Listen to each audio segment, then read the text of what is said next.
I gave everything I had to raise him, and yet I was made to feel like a burden.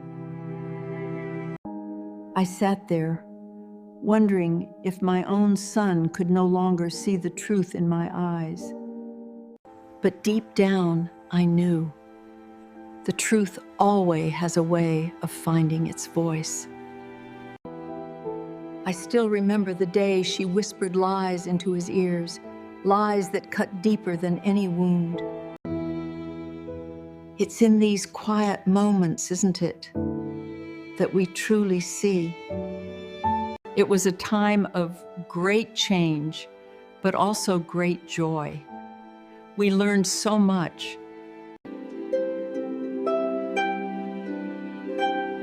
These harried, clean still. In the end, love proved stronger than her lies. And my son came back to me. They underestimated me, but a mother's spirit cannot be broken.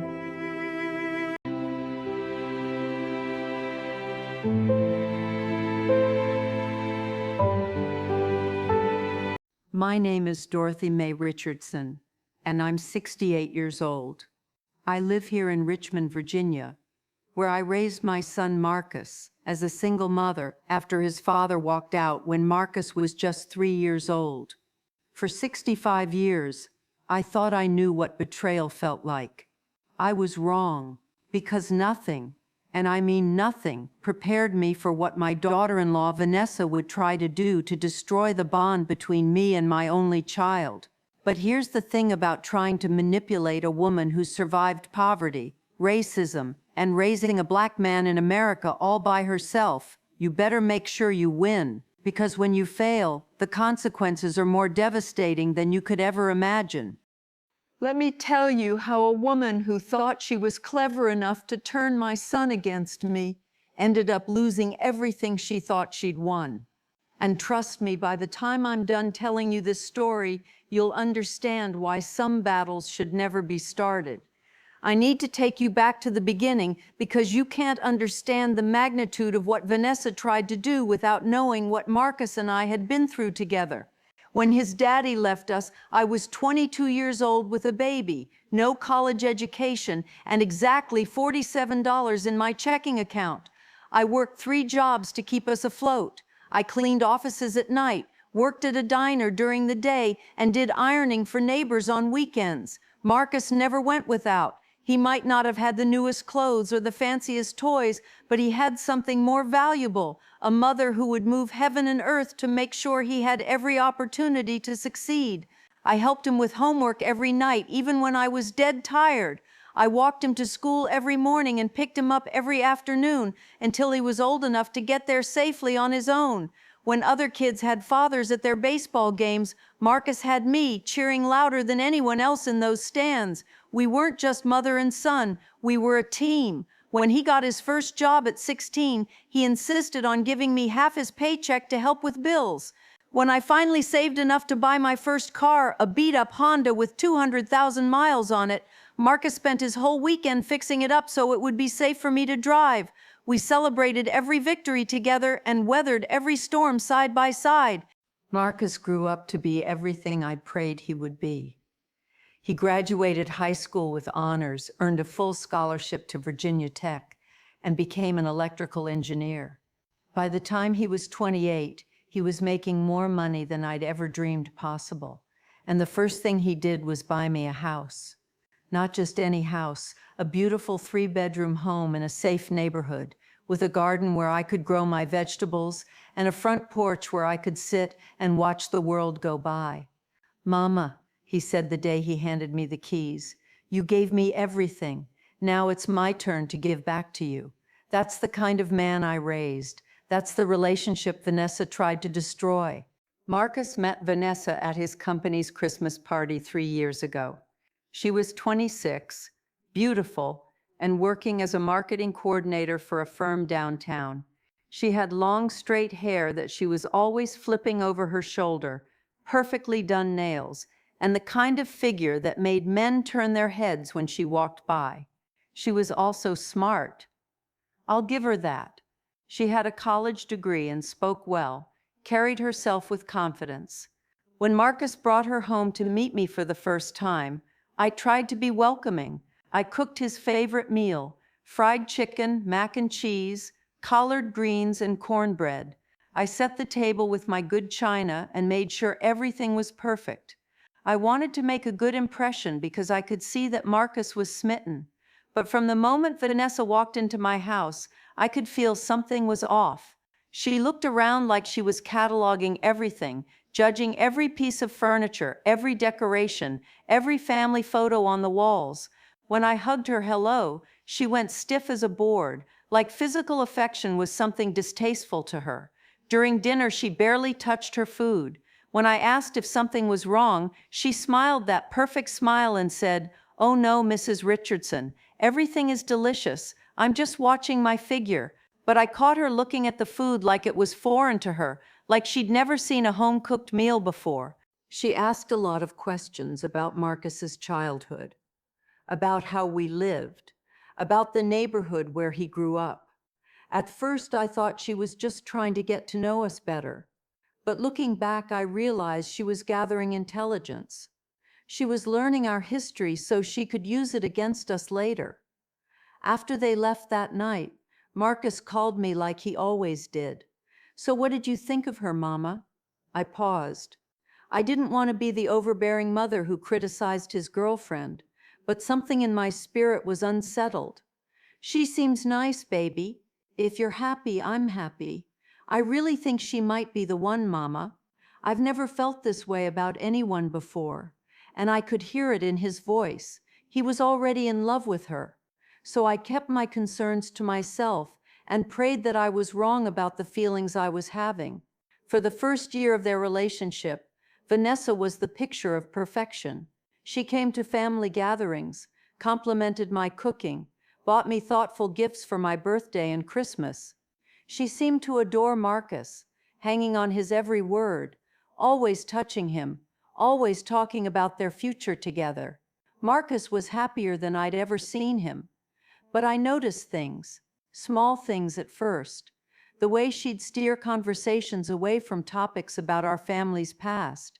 How she'd change the subject whenever Marcus started telling stories about his childhood. The way she'd suggest activities that didn't include me. Weekend trips, dinner parties with her friends, events that somehow I was never invited to. When Marcus proposed to her on Valentine's Day, she said yes with tears of joy in her eyes. They set the wedding date for the following spring and immediately started planning. That's when the real Vanessa began to emerge.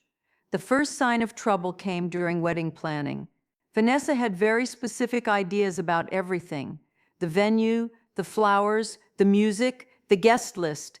She wanted an elegant affair at the country club, where her parents were members. She wanted classical music, not the gospel and R&B that Marcus had grown up with. She wanted a seated dinner with courses she had to explain to me, because I'd never heard of half the dishes. Most concerning, she wanted to limit our side of the guest list. She said the venue couldn't accommodate too many people, that they needed to keep it intimate. But somehow her side of the family and friends seemed to keep growing, while our list kept shrinking. "Marcus," I said to him one day when he came over to help me in the garden, "are you sure this is what you want? This whole wedding feels more like what Vanessa wants than what makes you happy." He looked uncomfortable. "Mama, it's her day. She's been dreaming about her wedding since she was a little girl.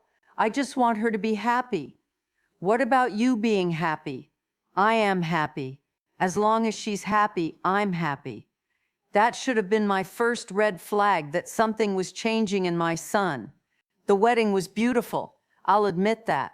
Vanessa looked stunning in her designer dress, and Marcus looked handsome in his tuxedo.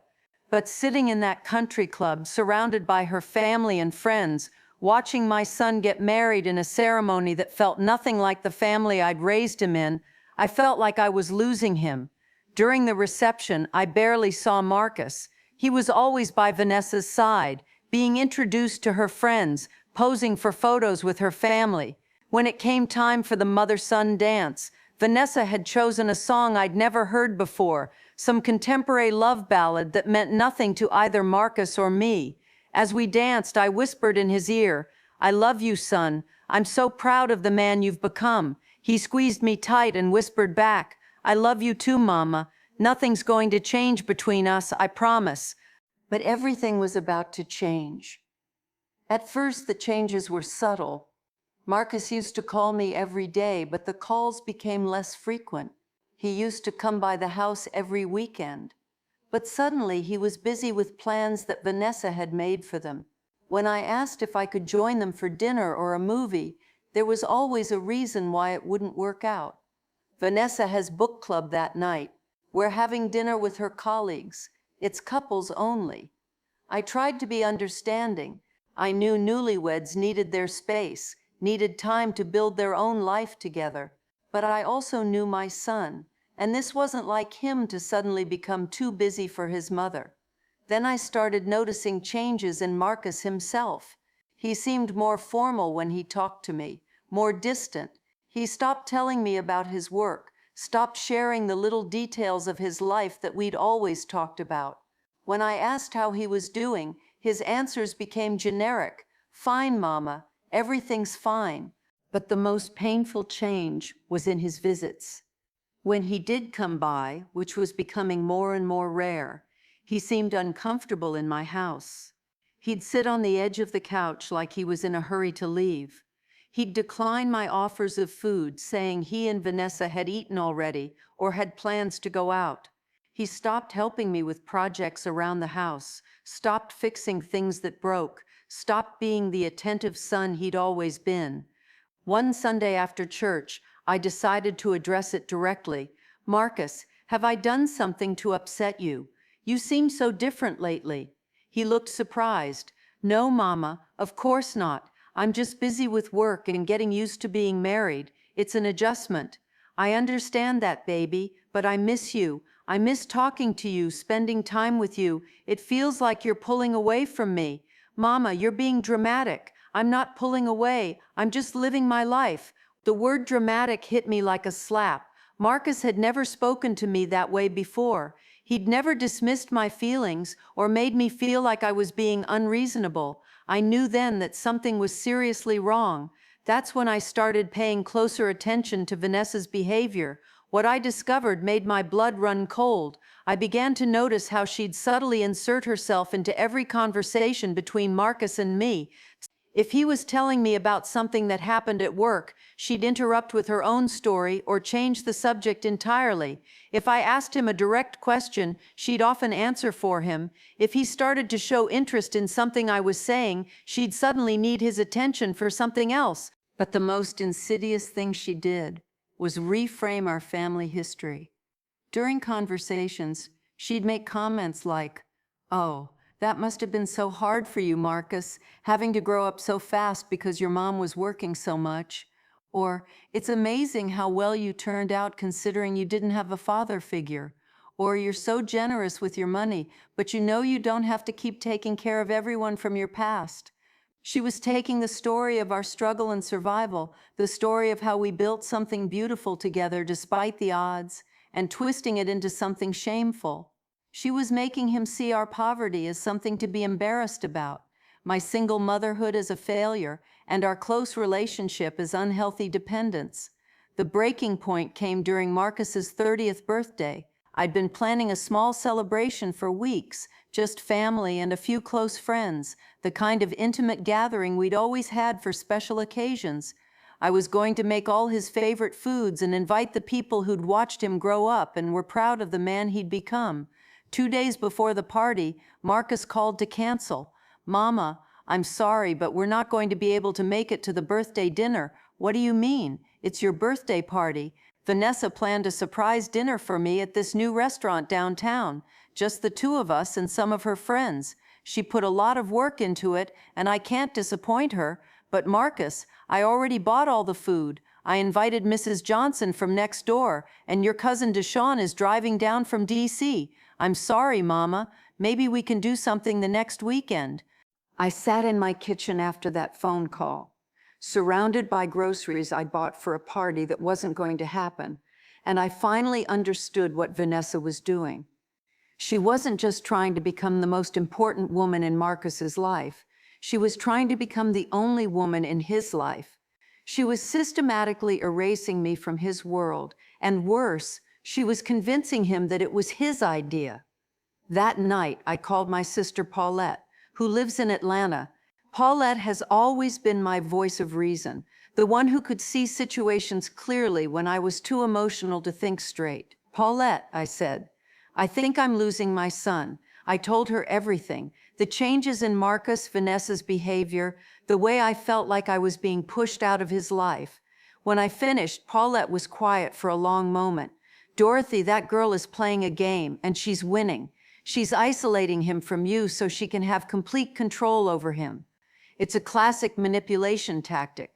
But what can I do? If I say anything negative about her, I'll just prove her point that I'm the interfering mother-in-law. You're right, if you fight her directly, you'll lose. But that doesn't mean you have to stand by and watch her destroy your relationship with your son. You just have to be smarter than she is." "What do you mean?" "Sometimes, sister, the best way to expose someone's true nature is to give them enough rope to hang themselves." At first, I decided to try a different approach. Instead of pulling Marcus closer, I would give him the space that Vanessa seemed to want him to have. I stopped calling as often, stopped asking to be included in their plans, stopped offering my opinions about their decisions. I thought maybe if I backed off, he'd start to miss our relationship and reach out to me on his own. But the opposite happened. The more space I gave him, the further away he drifted. Our phone calls went from weekly to monthly. His visits became so rare that when he did show up, it felt awkward, like we were strangers trying to make conversation. During one of these uncomfortable visits, Vanessa came with him, and I overheard her talking to him in the kitchen while I was in the living room. "See how much more relaxed you are when you're not feeling pressured to visit all the time," she said. "It's healthier this way. You can have a relationship with your mom without feeling guilty or obligated." Pressured? Guilty? Obligated? I had never made Marcus feel any of those things about spending time with me. We spent time together because we enjoyed each other's company, because we were family, because we loved each other. But somehow, Vanessa had convinced him that our relationship was based on guilt and obligation rather than love and choice. That's when I realized that Paulette was right. Vanessa was playing a game, and she was winning because I wasn't fighting back. But I also realized something else. She was getting overconfident. She thought she'd already won, and that overconfidence was going to be her downfall. I started documenting everything, every conversation with Marcus, every interaction with Vanessa, every change in his behavior. I kept a journal, writing down dates, times, and exact quotes. I began to see patterns that I'd missed before. I also started reaching out to other people in Marcus's life, his college friends, his cousins, his coworkers. What I discovered was that I wasn't the only one being pushed out.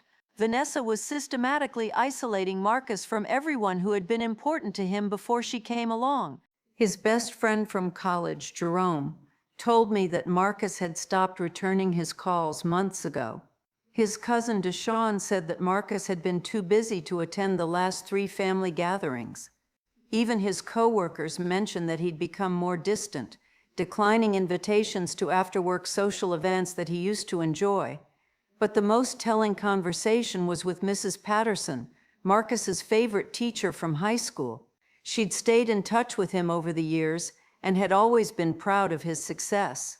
When I ran into her at the grocery store, she mentioned that she'd sent Marcus a congratulations card when he got a promotion at work, but he'd never responded. "That's not like Marcus at all," she said.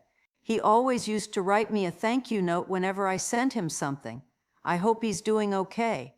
I realized that Vanessa hadn't just targeted me, she'd been working to cut Marcus off from anyone who represented his past, anyone who knew him as the person he was before she came into his life. She was rewriting his history, creating a version of Marcus that started when he met her. That's when I decided it was time to stop playing defense and start playing offense.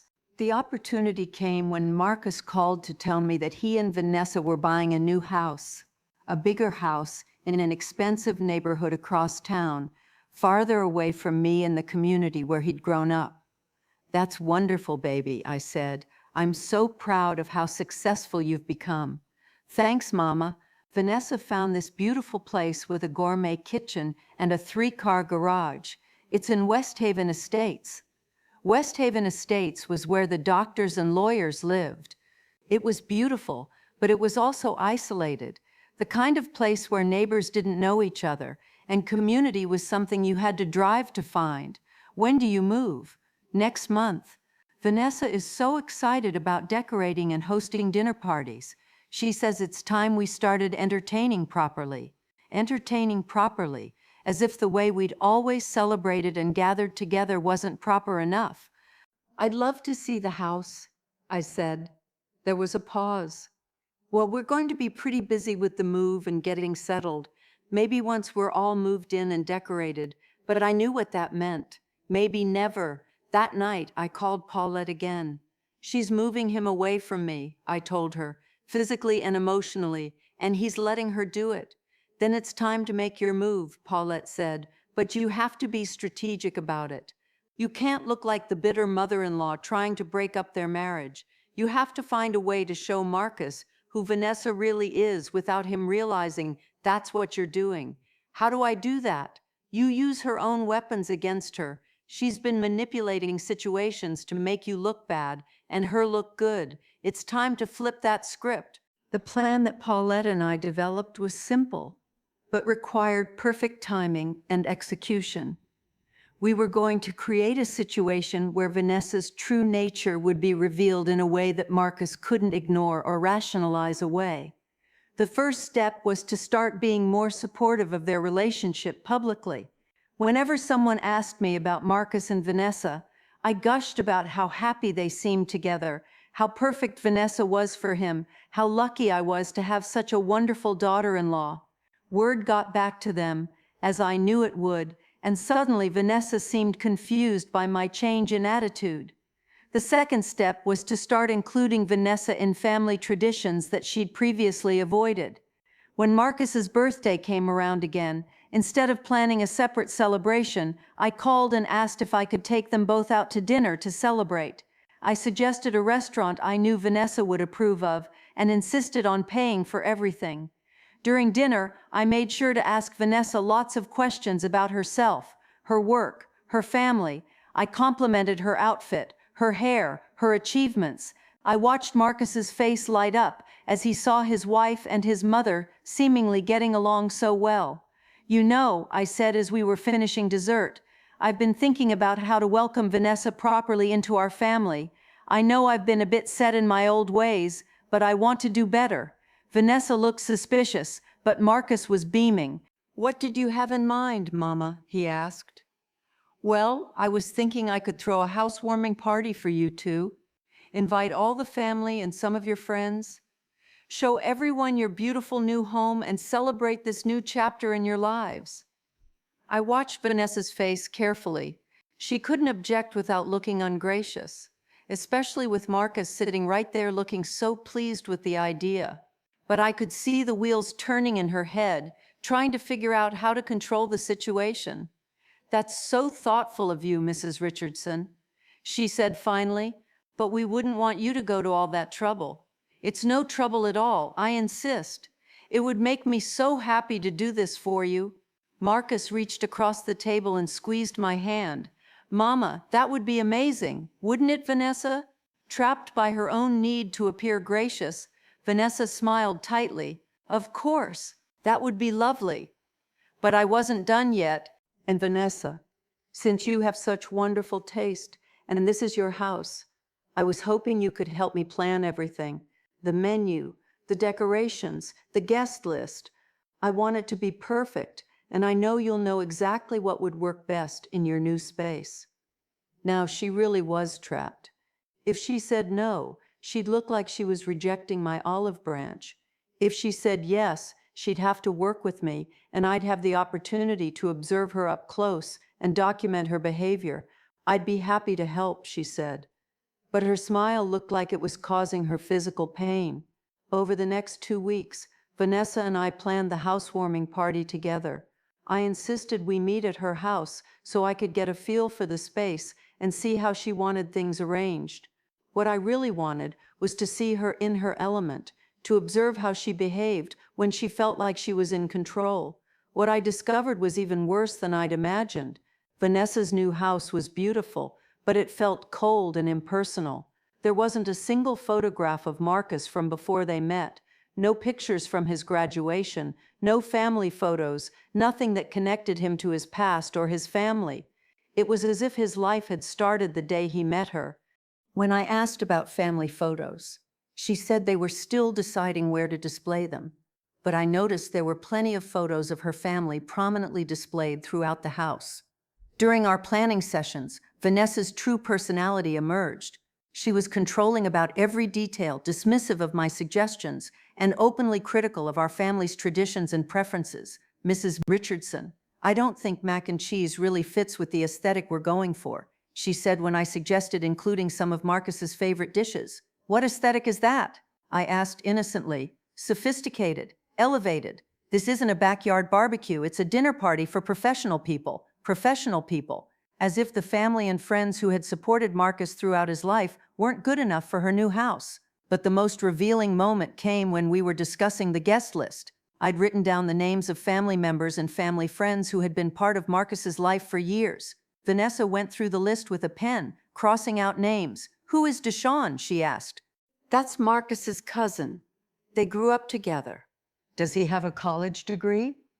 I was stunned by the question. "I'm not sure." "Why does that matter?" "Well, we want to make sure the conversation is engaging for everyone." "And what about Mrs. Patterson?" "She was Marcus's high school English teacher. She's been a mentor to him for years." "A high school teacher?" "Mrs. Richardson, these people might not fit in with our other guests. Maybe we should keep this to family only." But when she said family, I knew she meant her family. She was planning to exclude everyone from Marcus's past while including all of her friends and relatives. I let her make her little marks on the guest list, but I was secretly recording our conversations on my phone. I wanted Marcus to hear exactly how his wife talked about the people who had loved and supported him long before she came along. The party was scheduled for a Saturday evening. The week before, I called Marcus to confirm some final details. "How many people are we expecting?" I asked. "About 25, he said. Vanessa really streamlined the guest list to make sure everyone would get along." Streamlined. That was one way to put it. "I'm so excited to see your new house and meet some of Vanessa's friends and family," I said.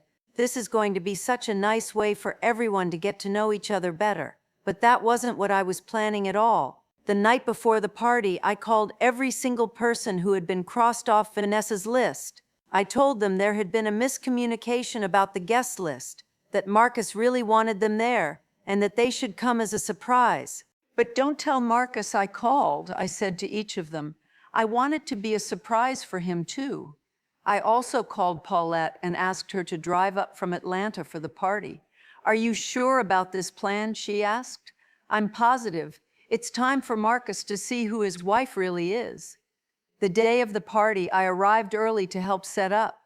Vanessa had hired a catering company and had the house perfectly arranged. Everything looked elegant and sophisticated, just like she wanted. But it also looked sterile and unwelcoming, nothing like the warm, inviting gatherings Marcus had grown up with. The first guests to arrive were Vanessa's family and friends, well-dressed professional people who spoke in quiet, measured tones and seemed more interested in the house than in celebrating Marcus. They wandered around admiring the furnishings and commenting on the neighborhood, but nobody was really connecting with each other or with Marcus. Marcus seemed a bit uncomfortable with the formal atmosphere, but he was playing the role of gracious host, making small talk and showing people around the house. Then the doorbell rang and Vanessa went to answer it. I heard a loud, joyful voice from the foyer. "Marcus, there's my boy." It was his cousin Deshawn, along with his wife and 2 kids. They'd driven 3 hours from DC and were carrying gifts and a homemade cake. I watched Vanessa's face go pale as she realized what was happening. Marcus's face, on the other hand, lit up with genuine joy for the first time all evening. "Deshawn, man, what are you doing here? Your mama called and said you were having a housewarming party. You know I wouldn't miss that. This place is incredible, cuz." Before Vanessa could say anything, the doorbell rang again, and again, and again. Mrs. Patterson arrived with a congratulations card and a plant for their garden. Jerome showed up with his wife and a bottle of champagne. The neighbors from Marcus's childhood came with their families.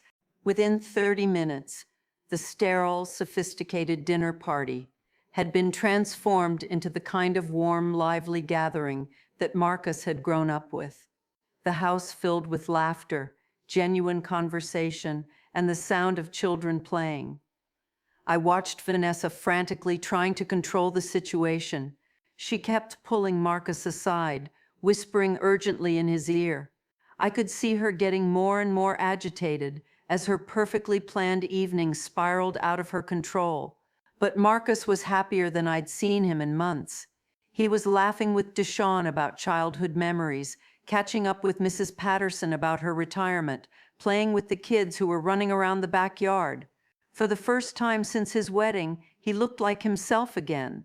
The breaking point came when Deshawn's youngest son accidentally knocked over a glass of juice on Vanessa's white carpet. It was an accident, the kind of thing that happens when you have kids at a party. But Vanessa's reaction was swift and vicious.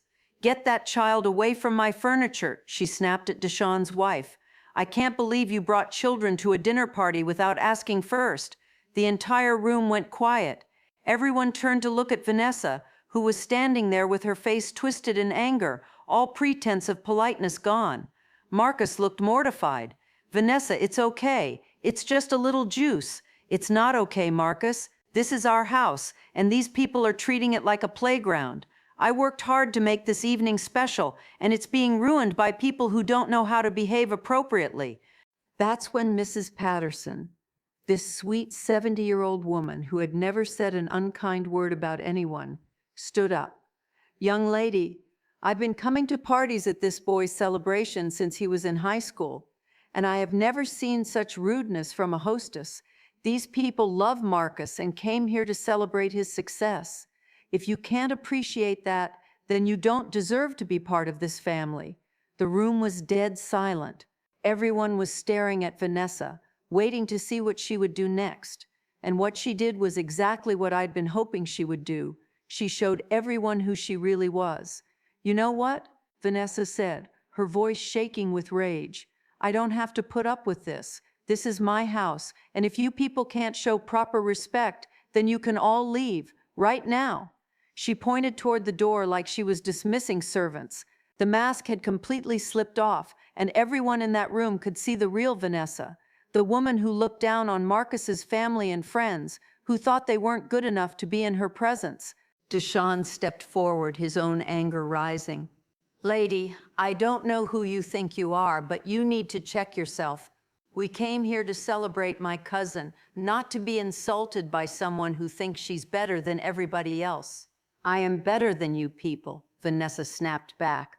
"I have education, I have class, I have standards, and I won't have my home turned into some ghetto barbecue because Marcus can't let go of his past." The moment those words left her mouth, I knew she'd lost. Because Marcus was standing right there, and he'd just heard his wife call the people who raised him, loved him, and supported him ghetto. Marcus's face went through a range of emotions: shock, hurt, anger, and finally understanding. For the first time, he was seeing Vanessa the way I'd been seeing her all along. "Vanessa," he said quietly, "what did you just say?" She realized her mistake immediately. "Marcus, I didn't mean it like that. I'm just upset because what? Because my family came to celebrate with us? Because the people who helped raise me wanted to see our new house? Marcus, please, can we talk about this privately?" But it was too late. The damage was done, and everyone in that room had heard exactly what Vanessa thought of them. Mrs. Patterson gathered her purse and walked over to Marcus. "Son, I'm going to head home now. But I want you to remember something. Family isn't about having the fanciest house or the most money. It's about people who love you no matter what. You think about that." She kissed his cheek and walked toward the door. One by one, the other guests began to follow.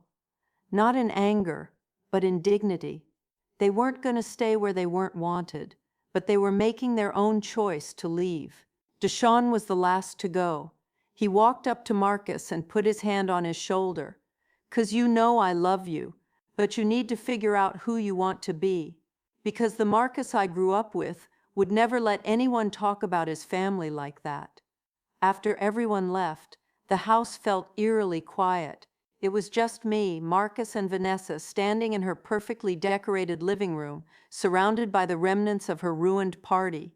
"I hope you're happy," Vanessa said to me, her voice filled with venom. "You planned this whole thing to embarrass me." "No," I said calmly. "I planned this whole thing to show Marcus who you really are, and you did that all by yourself." Marcus looked at both of us, and I could see the wheels turning in his head. "Mama, did you invite those people knowing Vanessa didn't want them here?" This was the moment of truth. I could lie and deny it, or I could tell my son exactly what had been happening. "Yes, I did, because they love you, Marcus, and they deserve to be here. But more importantly, you deserve to have them here. These are the people who celebrated every achievement in your life, who supported you through every challenge, who helped make you the man you are today." "You had no right," Vanessa interjected. "This was supposed to be our party, our friends, our what?" Marcus interrupted. "Our way of pretending I don't have a family? Our way of acting like I just appeared out of nowhere the day you met me?" For the first time, Vanessa looked uncertain. She could see that Marcus was asking questions she didn't want to answer. "Marcus, that's not what I meant. I just wanted tonight to be special." "Special for who? Because it sure wasn't special for me to watch you insult the people I love." I knew this was my moment. I pulled out my phone and played the recording I'd made of Vanessa crossing names off the guest list, including her comments about making sure people had college degrees and whether they would fit in with her friends. Marcus listened in silence as he heard his wife's voice dismissing his family and friends as not good enough for her party. When the recording ended, he sat down heavily on the couch. "How long has this been going on?" he asked quietly. "What do you mean?" Vanessa said, but her voice was getting smaller.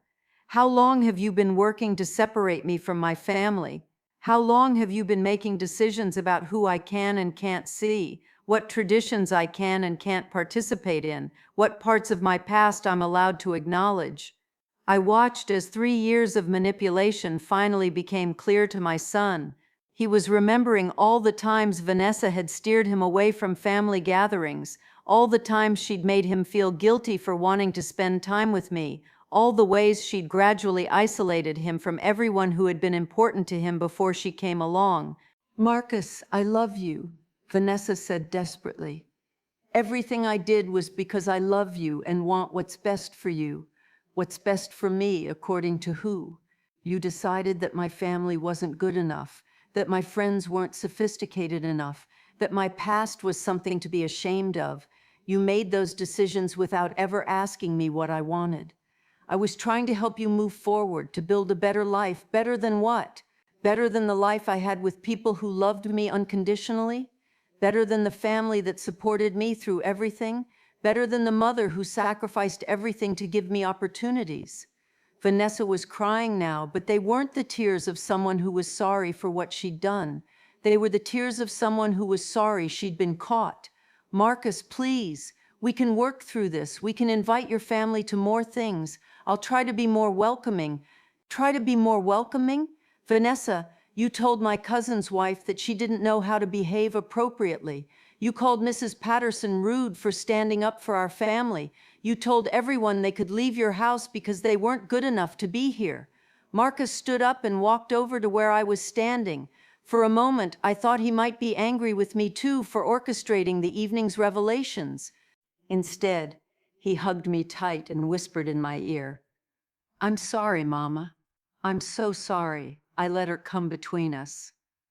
I held my son and felt a weight lift off my shoulders that I'd been carrying for 3 years. "You don't have anything to apologize for, baby. She's very good at what she does." When he pulled away, his eyes were filled with tears, but also with a clarity I hadn't seen in a long time. "Vanessa, I need you to understand something. My family, my past, my history, that's not something I'm ever going to be ashamed of or apologize for. Those people you insulted tonight, they're the reason I'm successful. They're the reason I know how to love, how to work hard, how to treat people with respect. If you can't accept that, then you don't really love me. You love some version of me that you created in your head. Marcus, don't do this. Don't let her manipulate you into throwing away our marriage." But Marcus shook his head. "Mama didn't manipulate me into anything. She just gave you enough rope to hang yourself, and you did exactly that." Over the next few weeks, Marcus moved back into his old apartment while he and Vanessa tried counseling. But the damage was too deep. Once Marcus started really examining their relationship, he realized how much of himself he'd lost trying to become the man Vanessa wanted him to be. He told me later that the counselor had helped him understand that what Vanessa had done wasn't love, it was control. She tried to isolate him from his support system so that she could be the only voice in his life, the only influence on his decisions. "The scary part, Mama, is how gradually it happened," he said during one of our long talks. "She never said, 'I don't want you to see your family.' She just made it uncomfortable every time I tried to maintain those relationships. She made me feel guilty for wanting to spend time with you, made me feel like I was choosing between her and you. But that was never a choice I should have had to make."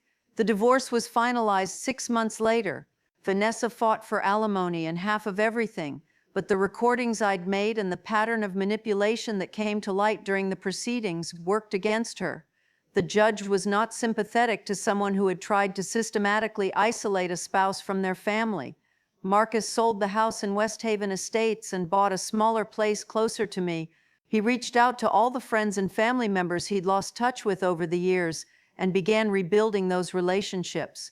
The most healing moment came on his 32nd birthday, when we had the party that had been canceled 3 years earlier.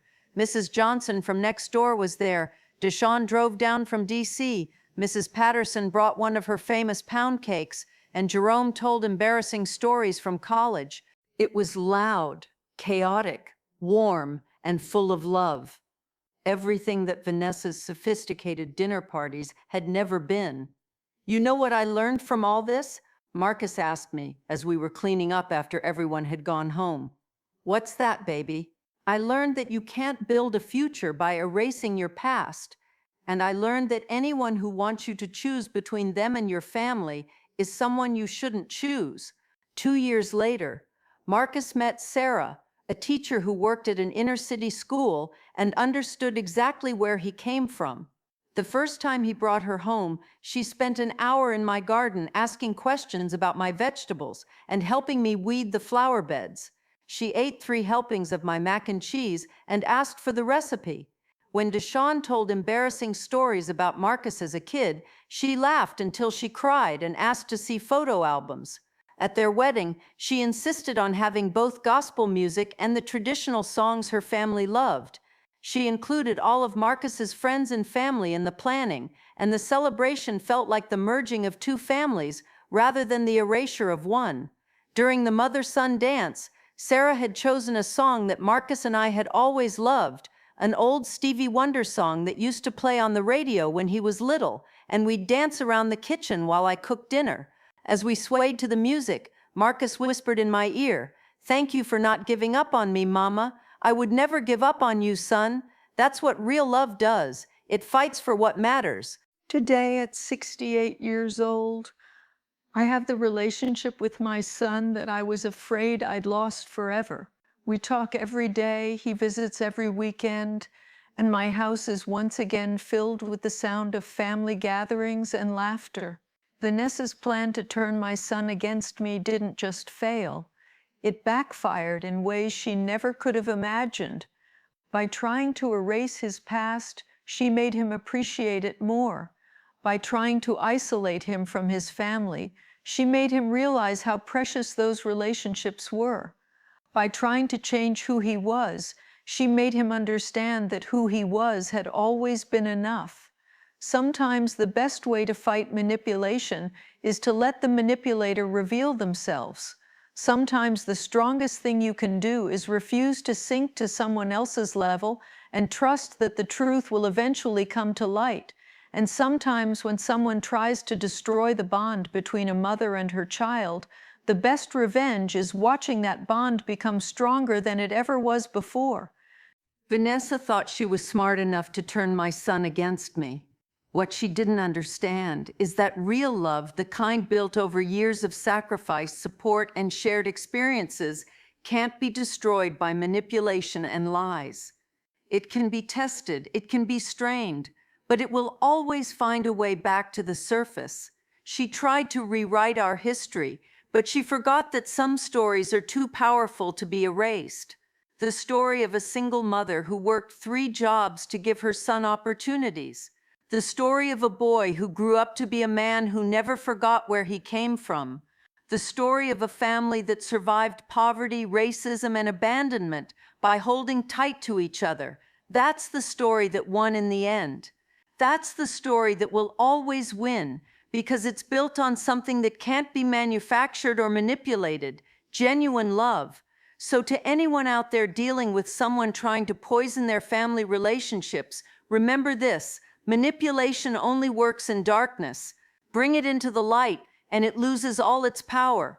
Trust in the strength of real relationships, and they will survive whatever storms come their way. And sometimes, if you're very lucky, those storms will make your family stronger than it ever was before.